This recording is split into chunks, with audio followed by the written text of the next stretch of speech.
জন্ম থেকে বলছেন, কেউ শুনছে না। আমরা শুনতে চাই, শুনে আমরা সেটা আবার বলতে চাই। আমি যখন আম্মুকে বলি, আম্মুকে কখনো কেন? কারণ আমরা কিন্তু মেয়েটাকে ব্লেম করি। একটা 7 বছর talk about me. I am কি বলবো, I was abused when I was 7. I was probably 7 or 8 and পরকে আসলে কি কোন সুরসুরি নাকি সরাসরি কোনো অংশগ্রহণ? এটা তো আমাদের কালচার। আপনি তুমি এটা হচ্ছে আমাদের কালচার। প্রথমে দেখা হলে আপনি করে বলাটাই বেটার, তুমি করে বলাটা। জন্ম থেকে বলছি,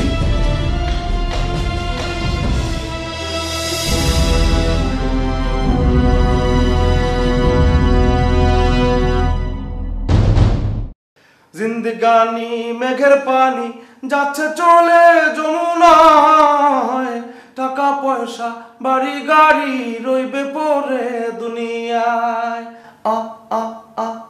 আখ মারে।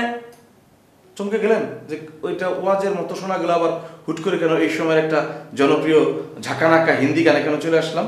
ওরে ওরে হাওয়া খামুন্নহরে এসো হে বৈশা আমার অন্তরে, তোরে লয়া বাজবো বাসা ওই আকাশে। ও লড়কি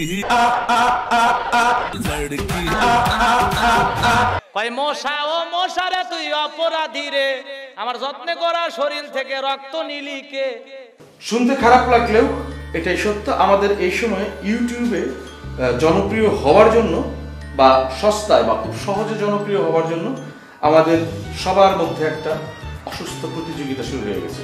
হ্যাঁ, কন্টেন্ট বানাবো, আমরা গান করব, আমরা নাটক করব, সমাজ সচেতনতামূলক অনেক কন্টেন্ট বানাবো, অনেক কিছুই করবো, সব কিছুই ঠিক আছে। কিন্তু যে প্রতিযোগিতাটা শুরু হয়ে গেছে, প্রতিযোগিতার নামে আমরা যা করছি সেখানে বাদ যাচ্ছে না ওয়াজ মাহফিল। আর এই ওয়াজ মাহফিলে কারা করছেন এসব? হুজুররা।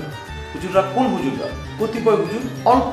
এই বিস্তৃত বাংলাদেশের অসংখ্য হুজুরের ভেতর থেকে মাত্র 2-3 জন হুজুর ইউটিউবকে সামনে রেখে, শুধুমাত্র ইউটিউবের কন্টেন্ট বানাবে এইটাকে সামনে রেখে ওয়াজের নামে হিন্দি গান গাইছেন। গান গাওয়াটাকে তারা হারাম বলছেন। গানটা শুনিয়েই বলছেন যে এই গান গাইছো তোমরা। তারা এই সময়ের অনেক জনপ্রিয় গান গাইছে, তারা অপরাধী বলছে, তারা ললনা বলছে, তারা এই সময় হিন্দি গান বলছে, সব কিছুই বলছে, কিন্তু পুরো গানটা তারা শোনাচ্ছে ওয়াজ করে। মানে তারা জানালো যে তারা এই গানটা খুব ভালো পারে এবং তারা এটা বলেই আকৃষ্ট করছে। কিন্তু এটা আসলে ওয়াজের নামে ইসলামের আলোচনা বাদ দিয়ে এইটা করাটা আসলে কতটা সমীচীন? আমি স্ক্রল ডাউন করছিলাম সোশ্যাল মিডিয়া কিছুদিন আগে, ফেসবুক। আমি তখন একটা হুজুরের ওয়াজ আমার চোখের সামনে আসে, যেখানে তিনি গান গাচ্ছিলেন লাড়কি আখ মারে। তো তার কয়েকদিন পরে আমি স্ক্রল ডাউন করে আরেকটা হুজুরকে দেখলাম, উনি দেখাচ্ছিলেন যে কীভাবে সিগারেট খেতে হয় বা কীভাবে কে সিগারেট খায়। তো আমার ওটাকে ওয়াজ মনে হচ্ছিল না, আমার ওটা মনে হচ্ছিল যে হাউ টু টেক সিগারেট। হ্যাঁ, এটা টিউটোরিয়াল ছিল। অ্যাজ ধর্ম এমন একটা জিনিস, ধর্ম হচ্ছে মানুষের ইমোশনাল একটা জিনিস। এই লোকজন অনেক লোকজনকে ডিকটেট করে, যারা ধর্মীয় লোকজন, যারা হচ্ছে হুজুর এবং এই শ্রেণীর লোকজন। তো অনেক লোক যারা এদের ফলোয়ার, তারা যদি এগুলো দেখে, এই সমাজ কিন্তু ভালো কিছু শিখবে না। এই সমাজ কিন্তু তখন অশালীনতা শিখবে এবং অভদ্রতা শিখবে এবং এগুলোই শিখবে। তো আমি এদেরকে আহ্বান জানাবো অথবা আশা করব যে ধর্মীয় মানুষজন যেন বুঝে শুনে কথা বলে যখন সে কথা বলবে। আমি যখন এক জায়গায় ওয়াজ করতে গেছি, তাই বিড়ি খাওয়ার 3টা কোয়ালিটি দেখাইছে। আজকে দেখামু বিড়ি খোর 3 তরিকায় বিড়ি খায়, আমার দিকে তাকান। একটা হলো সুখ টান, যেটা এমপি মন্ত্রী বড় লোকরা টানে। হ্যাঁ, বিড়ি ধরার টাইম হলো মাথার দিকে, এমনি ধরে।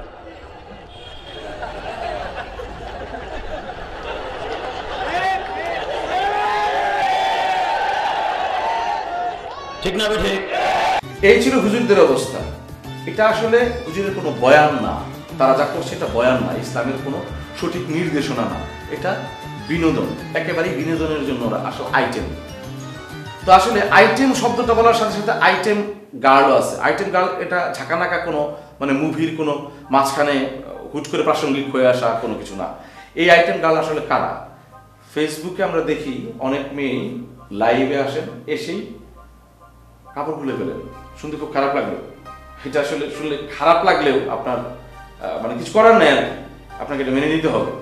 কারণ কাপড় খুলে ফেলছে, যতটুকু দরকার ততটুকু না রেখে খুলে ফেলছে। স্বল্প বসন মানেই নগ্নতা নয়, আপনি কিভাবে দেখাচ্ছেন সেটাই হচ্ছে নগ্নতা।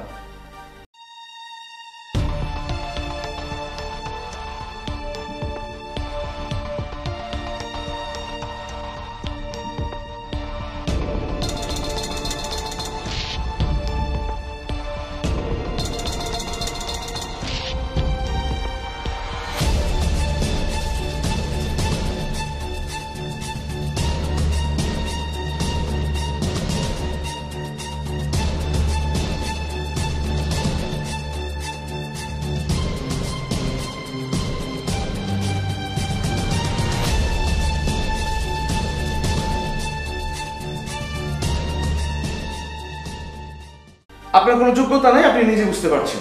আয়নার সামনে দাঁড়াচ্ছেন, নিজে কতটুকু পারছেন কতটুকু পারছেন না। আয়নার সামনে আপনি দেখবেন আপনার ভেতরের সত্তাকে, আপনার প্রতিভাকে, যে আপনি আসলে কতটুকু নিতে পারেন কতটুকু দিতে পারেন। কিন্তু আপনি দেখছেন যে আপনার শারীরিক সৌন্দর্য কেমন, কত সাইজ থেকে কত সাইজ, এটাকে কত সাইজে রূপান্তর করলে কত কি হয়ে যায়, কত কি হচ্ছে আমরা দেখতে পাচ্ছি। আসলে এই যে নিজেকে প্রকাশ করার জন্য আমরা এই যে সস্তায় জনপ্রিয়তা নিয়ে নেবার জন্য আমরা কি করছি কি করছি না। অনেকরা আছে যে অনেক ইনফর্মাল ওয়েতে ড্রেস আপ করে just to frame their selves. আসলে অনেকরা, আমি নাম কাউকে স্পেসিফিকলি বলবো না, যা বাট অনেক মেয়েরাই আছে যারা মানে অনেক শর্ট ড্রেসেস পরে just to get a frame, and I think this is a bad way to influence every one. অনেকেরই ইউটিউব আছে, এখন becoming a YouTuber is a very common thing. So I think যে আমরা বড়রা যারা আছি ওরা যদি একটু ভালোভাবে চলাফেরা করে তাহলে ছোটো মানে কম ইনফ্লুয়েন্স হবে, অ্যান্ড ওরাও ভালো ওয়েতে যেতে পারবে। So in that way I would say যে short dresses it's fine, no problem, but ভালো ওয়েতে পড়ো, not to frame yourself. Thank you. আপনি আপনার বন্ধু মিলে রাস্তা দিয়ে হাঁটছেন, মানে খুব পরিপাটি পোশাকে যাচ্ছেন, খুব যত্ন নিয়ে পোশাকটা পরেছেন, এবং আপনি জানেন যে আপনি কোথায় যাচ্ছেন। যাচ্ছেন আসলে কোথাও ইন্টারভিউ দিতে বা কোনো একটা ভালো কোনো অনুষ্ঠানে। হঠাৎ করে দেখলেন যে আপনাকে কেউ একজন পানি ঢেলে দিল বা কোনো একটা বাজেভাবে কোনো কিছু বলে ফেললো, আর হা করে হাসলো। কিছুক্ষণ পরে তারাই এসে বললো যে এটা আসলে প্র্যাঙ্ক ছিল।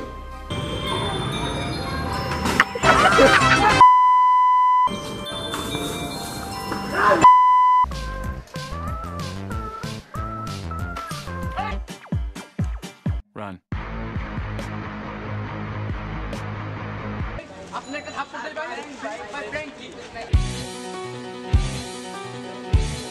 প্র্যাঙ্ক, এটার নামে আমাদের দেশে কতিপয় যুবক ইউটিউবে জনপ্রিয় হবার জন্য, কন্টেন্ট তৈরি করার জন্য নানা রকমের ইয়ার্কি ফাজলামি তামাশা শুরু করেছে। ধরে কানের নিচে দেওয়াটাও অনেকে অভ্যাসে পরিণত করেছেন, কিন্তু তাতে লাভ হচ্ছে না। এটা আসলে কখন কিভাবে আসলে নিয়ন্ত্রণ করা যায়? বেসিক্যালি হচ্ছে আমরা যেভাবে যে ওয়েতে আগাচ্ছি, যেভাবে আমরা প্রচার করছি, এগুলো আমার কাছে মনে হয় এটা বাংলাদেশকে অনেক বাজেভাবে রিপ্রেজেন্ট করা হচ্ছে। আমরা যেভাবে ভাইরাল হচ্ছি বা যারা যেভাবে কাজগুলো করে, তো এটা যদি ভালো কোথাও ভালো কোনো তারা ডেফিনেটলি তাদের অনেক ট্যালেন্ট আছে, তারা যদি সেটা ভালো কোনো কাজে লাগাতে পারে তারা অনেক ভালো জায়গায় যেতে পারবে। রং ওয়েতে না, যে পজিটিভ ওয়েতে যদি যায় ডেফিনেটলি তারা অনেক ভালো করবে। ইউটিউবে কন্টেন্ট বানানোর নাম করে আপনাকে একটা টার্গেট রাখতে হবে যে আপনি আসলে কি করছেন। আপনার একটা মানে সুন্দর একটা প্ল্যান থাকতে হবে যে আপনি আপনার কন্টেন্ট তৈরির পাশাপাশি মানুষকে কতটা সুন্দর সুস্থ বিনোদন দিচ্ছেন এবং আপনি নিজেও কতটা মানে লাভবান হচ্ছেন, আর্থিক দিয়ে হোক বা খ্যাতির দিক দিয়ে হোক। কিন্তু আপনি যদি দেখা গেল ঢুকে গেলেন গাবতলি হাটের মধ্যে, দিল লোকজন ধরে একদম আচ্ছা মতো ধোলাই, এটা আসলে ঘটনাটা আপনাকে বুঝতে হবে আসলে কেন, কি কারণে এইসব সম্মুখীন আপনারা কেউ কেউ হচ্ছেন। আপনার নাই লাইসেন্স, আপনার কোনো ডকুমেন্ট নেই, কিচ্ছু নাই, আপনি দেখা গেলো যে একটা মাইক্রোফোন নিয়ে ওটা বা একটা বুম নিলেন, বুমের ভেতরে আপনার ওখানে বুমের সাথে আপনি একটা লোগো টোগো লাগাই নিলেন, নিয়ে তারপরে দৌড়ালেন কোথায়, একটা পার্কে যাচ্ছেন, ওখানে একটা ছেলে একটা মেয়ে গুরুত্বপূর্ণ কথা বলছে। পার্কে কি সবাই প্রেম করতে যায় বা আকাম কুকাম করে? তা তো না। অনেক আছে কথা বলার জায়গা পায় না, পকেটে টাকা পর্যাপ্ত নাই, বড় একটা রেস্টুরেন্টে ঢুকতে পারছে না, অনেক টাকা পয়সার ব্যাপার। তারা দেখলো পার্কে এই গাছের ছায়ার তলে বসে কথা বলছে, গুরুত্বপূর্ণ এবং দেখলো পারিবারিক কথাই বলছে বা খুবই ব্যক্তিগত কথা বলছে। তাদের প্রাইভেসিকে একদম ধ্বংস করে দিয়ে আপনি সুন্দর করে অনুসন্ধানী টিম এসে একেবারে আপনি মাইক্রোফোন নিয়ে সামনে দাঁড়ায় গেলেন যে জি আপনারা এখানে কেন বসেছেন, কি করছেন, কেন, আপনি কি? আপনারা ভালো করে চেহারাটা চিনে রাখুন।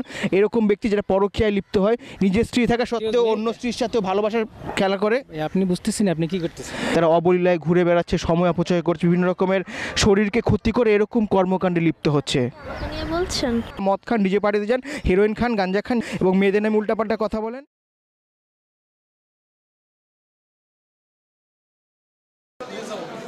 কোন কাগজের?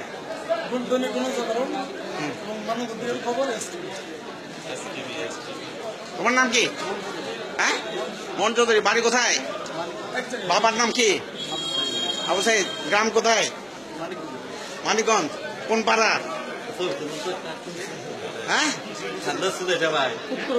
তোমার বাবার নাম কি? জাফর আলী ব্যাপারী। আর কোনোদিন এভাবে চাঁদাবাজি করতে সাথে নিয়ে আসবা? আর কোনোদিন এখানে সাথে নিয়ে আসবা চাঁদাবাজি করার জন্য? হ্যাঁ,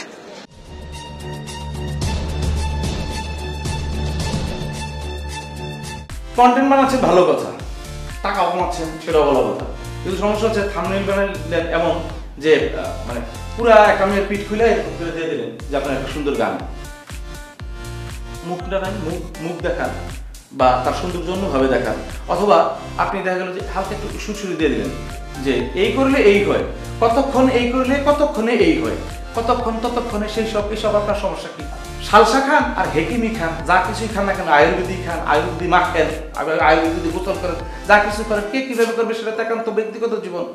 সেই আপনার বাসর ঘরের সব কথা এখানে আপনার বলতে হবে, এগুলোতে আপনার কন্টেন্ট বানাইতে হবে।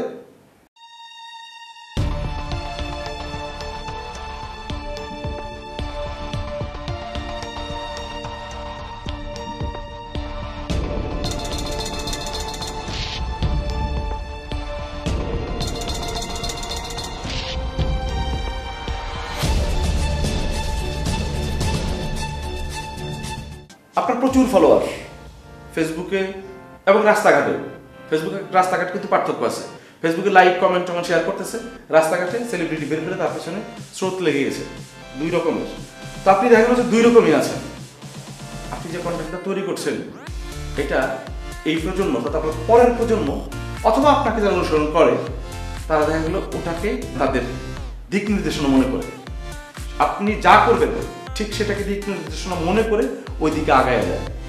সস্তা জনপ্রিয়তার জন্য আপনি এমন কিছু করবেন না যাতে একটা ভুল মেসেজ নিয়ে পরবর্তী প্রজন্ম সামনের দিকে যায়।